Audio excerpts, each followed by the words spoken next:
Tylenol Murders.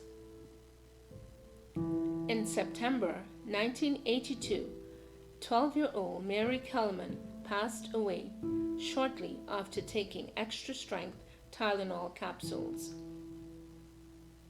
Mary Kellerman was feeling unwell, so her parents gave her Tylenol extra-strength capsules to help relieve her discomfort.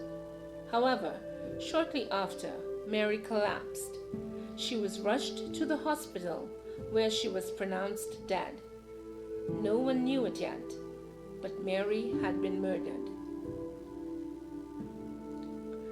Later that day, 6 miles away from where young Mary Kellerman fell ill, 27-year-old Adam Janos became ill. Paramedics rushed him to the hospital, but sadly, he died shortly thereafter. Back at Adam Janos' home, his family began gathering to mourn his passing. As his family gathered at his home, Adam's brother Stanley and Stanley's wife Teresa both were overwhelmed by their loss, and both had headaches. It was at that moment Stanley went to the medicine cabinet and unknowingly got the same bottle of Tylenol his brother had ingested earlier. Both Stanley and his wife Teresa took a Tylenol extra strength capsule. Minutes after taking the Tylenol, they both fell ill and was rushed to the hospital. Stanley Janos died that same day, while his wife Teresa lingered for 2 days before she died. Before the deaths of Stanley Janos and his beloved wife Teresa, the deaths of Mary Kellerman and Adam Janos was thought to be natural causes, pending an autopsy. But due to the diligence of the responding firefighters and paramedics, it was found that all 4 victims had taken Tylenol extra strength capsules.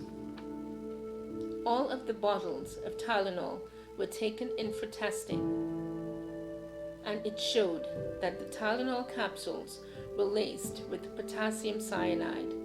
Toxicology results on the victims showed that they all died of potassium cyanide poisoning. It turned out that the capsules were not filled with Tylenol, but were filled with 65 milligrams of potassium cyanide. A massive recall on all Tylenol extra strength capsules were issued, and the manufacturers worked with the authorities to find out where the cyanide came from. However, before the recall was able to protect the public, the cyanide-laced Tylenol claimed more lives. 27-year-old Mary Rayner, 35-year-old Paula Prince, and 35-year-old Mary McFarlane all took Tylenol extra strength capsules and died.